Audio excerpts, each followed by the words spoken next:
네, 신지우입니다. 우리가 어떤 문제를 어렵게 해결했는데 그게 정답이 아닐 때의 기분이 어때요? 그리고 이 오랫동안 포기했던 문제가 우연히 해결됐을 때 그때는 또 기분이 어떨까요? 이게 사실 메릴랜드주 위튼 지역의 유명 라디오 방송국 직원이었던 존 라이언이라는 사람의 이야기입니다. 아내와 아들 둘, 딸 둘을 키우고 있었어요. 다 똑같은 자식이지만 딸이라 그런지 아빠가 쉴라와 캐서린을 더 신경 써서 키웠거든요. 그렇다고 아들들이랑 사이가 또 나쁜 건 아니에요. 부부 사이도 좋고 일하던 라디오도 청취율이 높아서 이름이 꽤 알려지고 있었거든요. 그런데 이 가족 생활이 유지되지가 못합니다. 왜냐? 1975년 3월 두 딸이 동시에 실종돼 버린 거예요. 사건 당시 쉴라는 12살, 캐서린은 10살이었습니다. 무슨 일이 벌어졌던 걸까요? 유명한 사건이었는데 어떤 내용인지 알아봐야겠죠? 자세한 내용 궁금하시면 구독과 좋아요 부탁드립니다. 서양의 명절 하면 보통 크리스마스가 생각나지만 할로윈이랑 부활절도 있어요. 할로윈은 우리나라에서도 적극적으로 하는 행사인데 부활절은 조금 다르죠. 종교가 없는 동양인에게는 생소할 수 있어요. 간단히 부활절 설명하자면은 원래는 예수가 십자가형으로 사망하고 3일째 되는 일요일에 부활한 걸 기념하는 날입니다. 유럽이나 북아메리카에서는 성금요일 아니면 이스트 먼데이로 법정 공휴일까지 지정된 명절이에요. 학교는 이때 열흘 정도 봄방학을 또 합니다. 가족 외출이 많아질 때겠죠. 그래서 부활절을 기념하는 각종 행사들이 열리는데요. 보통 지자체나 백화점이 여는 경우가 많아요. 부활절의 상징이 또 아기 토끼라서 아이들을 대상으로 한 행사일 때가 많은데 보통 이제 토끼 머리띠 쓰고 계란 찾는 행사가 많이 열리거든요. 색칠된 계란 본 적 있죠? 이게 부활절 행사에서 시작됐던 거고요. 게임에서 주로 쓰이는 이스터 에그라는 개념도 이 보물찾기에서 유래된 겁니다. 사건은 1975년 3월 25일이었어요. 부활절 일주일 전날이었어요. 슐라와 캐서린도 다른 여자 아이들처럼 아기자기하게 꾸미는 걸 좋아했거든요. 마침 집 근처 대형 쇼핑센터에서 부활절 이벤트가 열린다니까 엄마에게 가자고 했어요. 그런데 엄마가 아직 어린 막내 동생을 돌봐야 돼서 같이 가주진 못하고 아이들만 보낸 거죠. 집과 쇼핑센터 거리는 800m쯤 돼요. 그렇게 먼 거리라고는 할 수 없는데 지금은 이러는 경우가 거의 없지만 75년도면 훨씬 먼 거리도 혼자서 다녔고요. 저녁에도 아이들 잘 내보낼 때예요. 엄마가 미안하긴 했지만 큰 걱정은 되지 않았습니다. 부활절 이벤트 당일이 됐어요. 오전 11시. 쉴라와 캐서린은 오후 4시까지 집에 돌아오겠다며 밖을 나갔죠. 이때 오빠인 큰오빠예요. 제이가 친구를 만나러 가는 방향이 같아서 동생들을 데려다 줬거든요. 10분 정도 걸어서 쇼핑센터에 도착했고요. 식당에서 셋이 밥도 먹었어요. 그리고 오빠는 친구를 만나러 갑니다. 동생들 둘이서 쇼핑센터 구경을 시작하는데 금방 오후 4시가 됐거든요. 하지만 아이들이 집에 돌아오지 않는 거예요. 처음에 엄마는 아이들이 오랜만에 나가서 재밌으니까 놀다 보면 좀 늦을 수도 있고요. 그렇게 큰 걱정 안 했는데 큰오빠가 먼저 집에 온 겁니다. 쇼핑센터가 문 닫는 시간은 저녁 7시예요. 이때가 돼도 딸들이 오지 않자 이제 걱정이 되기 시작했고 엄마는 딸들이 사라졌다는 실종 신고를 밤에 결국 합니다. 신고를 받은 경찰이 라이언 가족의 집으로 먼저 출동하면서 수사가 시작됐는데 우선 전단지를 만들었어요. 마을 전체에다 뿌렸고 아빠가 또 라디오 진행자다 보니까 자기 방송을 통해서 딸들의 실종 사건을 알렸어요. 목격자 제보를 받기로 한 겁니다. 대응이 상당히 빨랐거든요. 하지만 이거는 이해할 수 없는 방법들이에요. 만약 유괴 사건이라면 오히려 범인을 불안하게 만들어서 돌발 상황이 생길 수도 있기 때문에 아동 유괴 수사는 원래 비공개가 원칙이거든요. 너무 빨리 공개해버린 거죠. 그래도 빨리 공개돼서 그런지 아이들을 봤다는 사람들은 꽤 많이 나타났습니다. 증언들로 슐라와 캐서린의 이날 움직임을 정리해보면 이래요. 실종 당일 11시 반쯤 오빠와 같이 집을 출발해서 12시 전에 쇼핑센터로 도착했고요.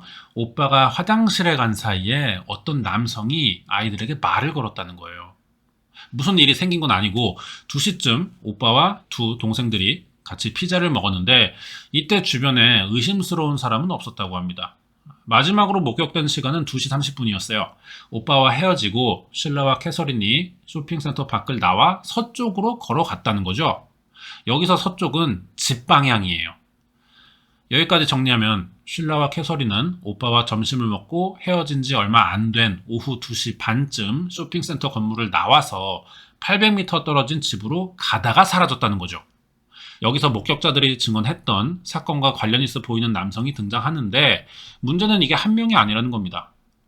당시는 CCTV가 없어서 목격자 증언에 의존하는 경우들이 많았거든요.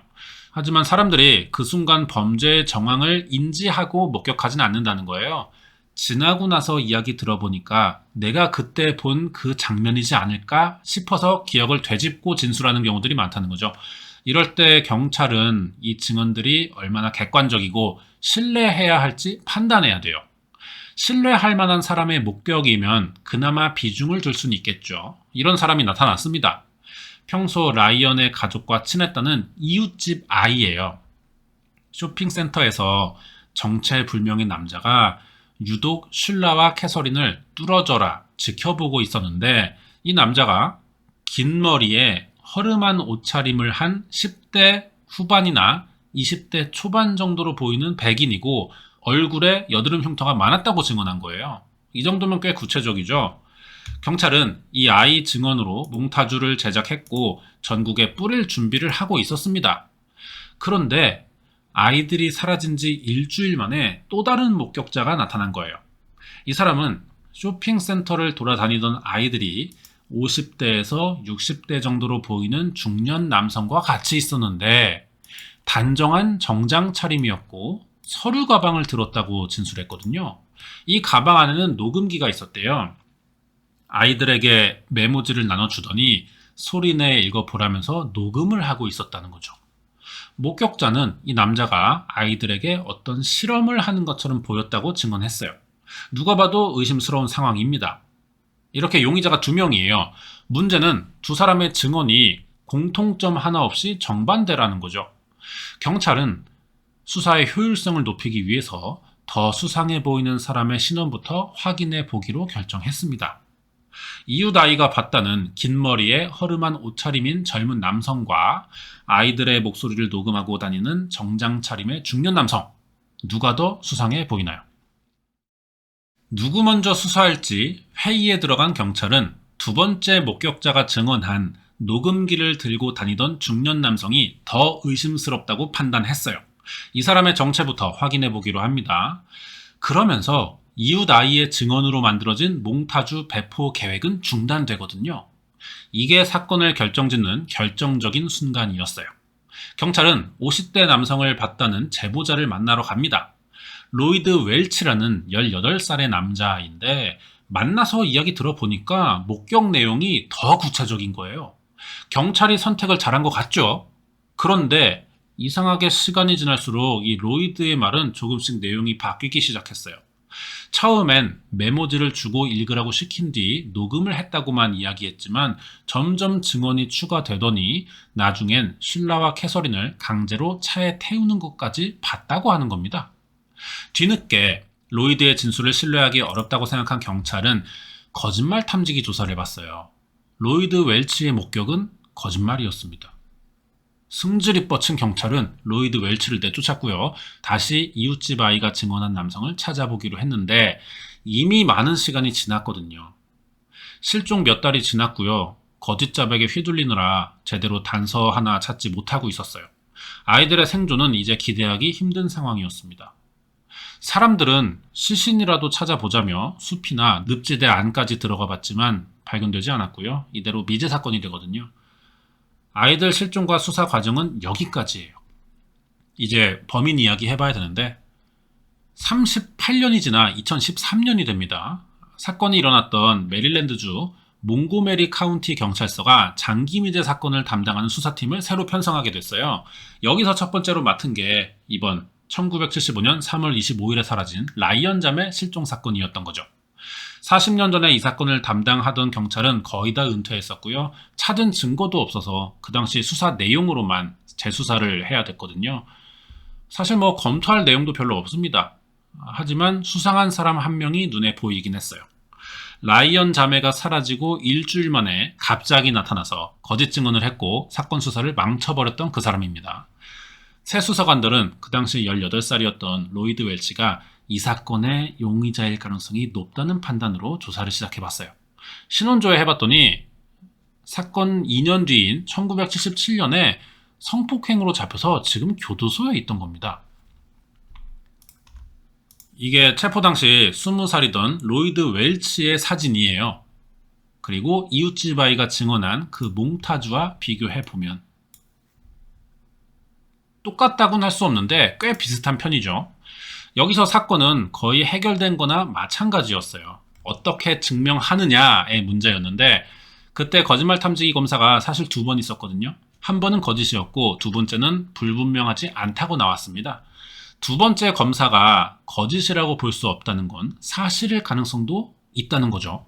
그 당시 경찰은 로이드 웰치를 단순히 거짓말쟁이로만 판단해서 무시하고 끝냈지만 재수사를 맡은 경찰은 왜 이 사람이 거짓말을 했는지부터 의심했던 겁니다. 그래서 38년 만에 로이드 웰치를 다시 한번 조사해 보기로 했어요. 2013년 10월 16일 1977년에 성폭행으로 교도소에 들어가 있던 로이드 웰치는 갑자기 찾아온 수사관을 보고도 전혀 놀라지 않았고요. 질문에 대답도 잘 해줬습니다. 협조적으로 보였는데 진술 내용에는 거짓말들이 교묘하게 섞여 있었어요. 자기는 라이언 자매의 실종과 관계가 없다고 말했지만 40년 전부터 꾸준히 범죄수사 기술을 개발해온 경찰은요. 그때와 똑같은 수준의 거짓말을 하는 로이드에게 속지 않았어요. 오히려 이날의 대화 내용을 보고 이 사람이 가장 유력한 용의자라고 더 확신할 수 있게 됐죠. 주변 사람들 만나면서 로이드에 대한 정보를 수집했고요. 결국 사촌인 헨리 파커라는 사람에게서 결정적인 증언을 듣게 됩니다. 헨리 파커는 1975년 3월 버지니아 베스트포드 카운티 외곽의 허름한 집에서 살던 로이드 웰치와 만난 적이 있었다고 하는데요. 이때 로이드는 큰 가방 2개를 헨리에게 주면서 이걸 불태워야 한다고 말했었다는 겁니다. 이 가방들은 짙은 남색에 한 25에서 30kg 정도로 묵직했고요. 특히 겉면이 지저분했었다고 이야기했거든요. 얼떨결에 가방을 받았대요. 하지만 안에 뭐가 있는지 물어보지 않았는데 알면 안 되는 게 들어있을 것 같아서 불길했기 때문이라고 진술합니다. 안 좋은 기분이 들었지만 여기서 빨리 벗어나고 싶은 생각에 로이드를 도와 가방을 태웠고 그 뒤로 만난 적은 없다고 했어요. 두 사람이 만났다는 장소는 로이드 웰치의 아빠인 리 웰치라는 사람의 집으로 확인됐고요. 여기 로이드가 한동안 이 집 지하실에서 생활했다는 이웃 사람들의 증언까지 확보합니다. 여기가 사건과 관련이 있겠다는 생각에 경찰이 찾아가서 집안 조사를 해봤어요. 사건 40년 정도 지났기 때문에 여기서 뭔가 발견될 거라는 기대는 별로 없었거든요. 실제로 가봐도 잘 정리된 창고 느낌 같았어요. 그런데 혈액 탐지 스프레이를 뿌려보니까 눈에 보이는 게 전부가 아니라는 걸 또 알게 된 거죠. 지하실 바닥과 벽에는 아무것도 없었지만 지하실 끝에 방이 하나 또 있었거든요. 여기서 엄청난 양의 혈액 반응이 나온 겁니다. 분명 여기서 예전에 피가 많이 튀고 흐를 만한 상황이 있었던 거예요. 수사관들은 사촌인 헨리 파커의 증언과 지하실의 혈액 반응을 증거로 로이드 웰치를 체포하게 됩니다. 여기까지 정리해보자면 진범인 로이드 웰치는 라이언 자매를 납치하고 자기 범행을 감추기 위해서 일부러 자기와 아주 달라 보이는 느낌의 가짜 용의자를 경찰에 제보했고요. 이렇게 경찰의 시선을 따돌리려고 했던 거예요. 그동안 여기에 속은 경찰은 존재하지도 않는 아이 목소리를 녹음하던 50대 남성을 찾는데 시간을 쓰느라 범인을 눈앞에 두고도 놓쳤지만 40년 만에 범행을 부인하기 힘든 확실한 증인과 증언을 가져온 거죠. 가장 중요한 건 그런데 시신이 없긴 했거든요. 사촌의 증언이 사실이라면 그때 로이드가 준 가방에 슐라와 캐서린이 들어 있었을 겁니다. 불에 태웠으니까 이제 찾는 건 불가능했지만 다른 증거들이 그래도 너무 확실했기 때문에 2014년 2월 검찰은 시신이 없는 상태에서 로이드를 라이언 자매 살인 혐의로 기소했어요. 로이드 웰치는 끝까지 자기가 범인이 아니고 다른 사람들이 저지른 일이라고 진술했는데요. 이 사람 말도 들어는 봐야겠죠. 사건 당시 자기 삼촌인 디키라는 사람이 라이언 자매가 갔던 쇼핑센터의 경비원으로 일한 적이 있었고, 이 사람이 평소에 아동 포르노를 만들고 싶었다는 말을 자주 했다면서 삼촌을 범인으로 모는 거예요. 영상을 찍어 팔 생각으로 아이들을 납치해왔지만 생각대로 따라주지 않아서 홧김에 자기 아버지인 리 웰치와 같이 죽였고, 자기는 범행을 숨기라는 친척들의 협박 때문에 어쩔 수 없이 현장에 뒷정리만 했을 뿐이고, 그래서 그동안 이 사건을 밝히지 못했던 거라고 자세하게 진술했어요. 그러면 로이드 웰치의 이 진술이 사실이냐? 거짓말 테스트 해봤거든요. 통과하지 못합니다. 이 말을 증명할 증거도 없었고요. 거기에 로이드가 지목한 리 웰치와 디키는 모두 사망해서 사실 확인이 어려운 상황이었습니다. 재판은 3년이 지난 2017년에 처음 열렸어요. 로이드는 자기가 쇼핑센터에서 만난 쉴라와 캐서린을 납치했었다고 인정은 하는데 끝까지 성폭행이나 살인은 하지 않았다고 말했습니다. 하지만 판사는 로이드 웰치의 자백과 인정을 근거로 범행 의도를 가지고 두 아이를 납치한 건 사실이며 구체적인 살인 과정은 증명할 수 없지만 행위 자체가 아이들의 사망과 관련이 없다고 보기는 힘들다면서 1급 살인에 대한 2건의 혐의에 48년형을 선고했어요. 시신이 없는 살인사건에서 범행이 인정된 굉장히 희귀한 사례였습니다.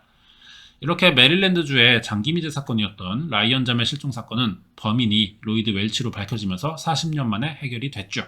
지금 65살이에요.